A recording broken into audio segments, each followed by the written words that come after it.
Halo semua, selamat datang di video tutorial mengenai penerapan akuntansi keuangan Yayasan Hang Tuah berdasarkan SAKEP. Kami akan memandu kalian melalui langkah-langkah penting dalam menyusun laporan keuangan yang transparan dan akuntabel. Apa sih SAKEP? Standar Akuntansi Keuangan Entitas Privat, disingkat SAKEP, adalah standar akuntansi keuangan untuk entitas yang tidak memiliki akuntabilitas publik dan menerbitkan laporan keuangan untuk tujuan umum bagi pengguna eksternal. Gunanya tidak lain adalah untuk memenuhi kebutuhan pelaporan keuangan yang komprehensif dan tetap relevan.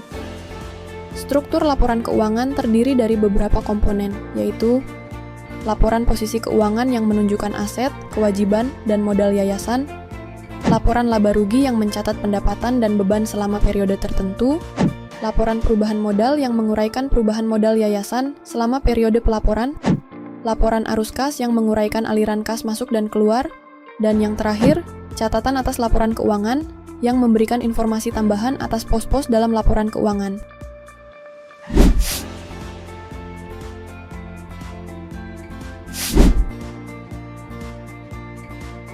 Laporan posisi keuangan, atau bisa disebut juga neraca, adalah jenis laporan keuangan yang menyajikan kondisi harta, kewajiban, dan modal pada waktu tertentu. Pengertian harta atau aset adalah kekayaan perusahaan atau entitas, antara lain kas, piutang, biaya yang dikeluarkan di muka, dan juga aset tetap. Pengertian kewajiban atau liabilitas adalah sesuatu yang menjadi tanggungan atau beban yang akan diselesaikan oleh perusahaan atau entitas baik jangka pendek maupun jangka panjang. Modal yang pada kesempatan ini kita sebut ekuitas adalah modal yang dimiliki oleh perusahaan atau entitas yang digunakan dalam menjalankan operasi atau kegiatan perusahaan. Contoh ekuitas adalah modal di store, tambahan modal di store, dan laba ditahan.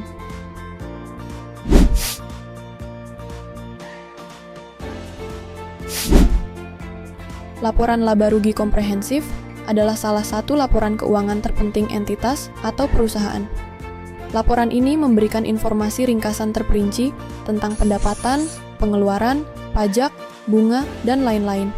Selain itu, laporan ini menghitung profitabilitas keseluruhan entitas atau perusahaan untuk periode tertentu. Kuncinya ada pada selisih antara pendapatan yang kita dapat dengan beban yang harus dibayarkan. Jika pendapatan lebih besar daripada beban, maka perusahaan mengalami surplus. Sebaliknya, jika beban lebih besar daripada pendapatan, maka perusahaan akan mengalami defisit.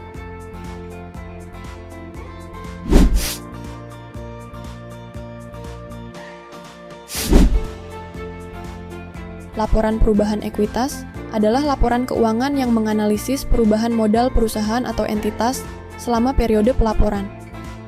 Di dalam laporan perubahan ekuitas, terdapat beberapa komponen. Di antaranya adalah modal awal yang mencatat saldo awal perusahaan, penambahan atau pengurangan modal alias laba rugi, dan yang terakhir adalah modal akhir yang menunjukkan posisi ekuitas pada akhir periode pelaporan.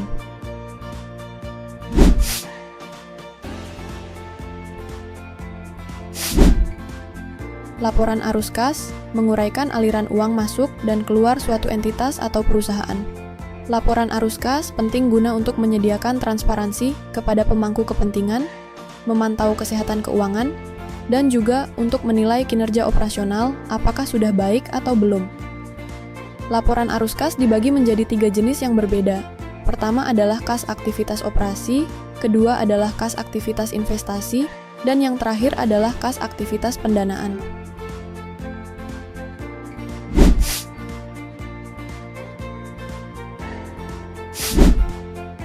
Catatan atas laporan keuangan bertujuan untuk memberikan informasi tambahan atas pos-pos dalam laporan keuangan. Yayasan sebagai entitas tentunya memiliki kebijakan akuntansi yang khusus. Nah, informasi tersebut juga dapat dicantumkan dalam catatan atas laporan keuangan sebagai pedoman untuk pembaca.